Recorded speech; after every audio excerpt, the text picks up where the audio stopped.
पुणे जिल्ह्यातील बारामतीमध्ये पुन्हा एकदा एका शिकाऊ विमानाचा अपघात झाल्याची माहिती समोर आली आहे।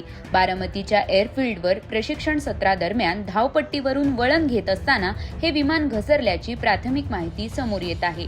प्रशिक्षणादरम्यान ही घटना घडली आहे। या घटनेमुळे पुन्हा एकदा खळबळ उडाली आहे। या विमानाला काही तांत्रिक अडचणी निर्माण झाल्यानंतर हे विमान धावपट्टीवरून घसरल्याचं सांगितलं जात आहे। पुणे ग्रामीण पोलिसांच्या माहितीनुसार अपघातावेळी विमानात 2 जण होते।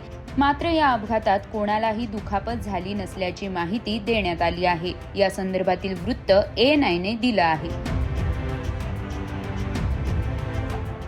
बारामती विमानतळावर प्रशिक्षणादरम्यान एक शिकाऊ विमान धावपट्टीवरून घसरल्याची घटना घडली आहे। या विमानात कॅप्टन चिराग शशिकांत डोईफोडे आणि अभिजित झुंद्रे हे होते।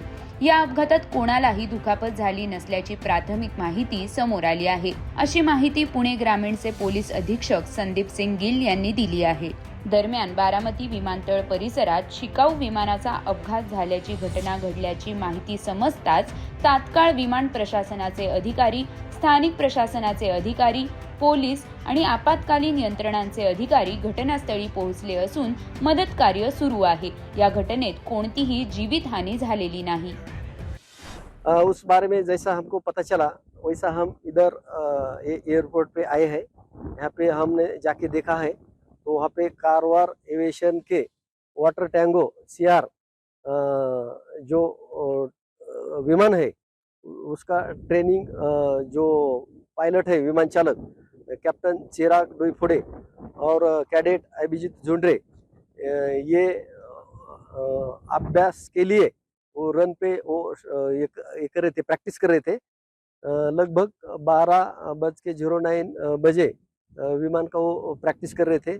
प्रैक्टिस करते वक्त वहाँ पे रनवे पर आगे ले जाते समय उक्त विमान रनवे पर रुकने के बजाय रनवे से लगभग 20 फीट आगे जाकर घास में थोड़ा नीचे चला गया है।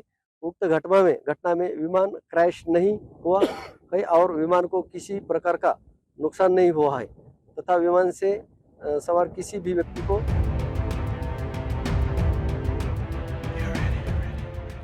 याआधी 13 मे 2026 रोजी प्रशिक्षण सत्रादरम्यान रेडबर्ड कंपनीचे एक प्रशिक्षणार्थी विमान तांत्रिक बिघाड झाल्यामुळे कोसळलं होतं।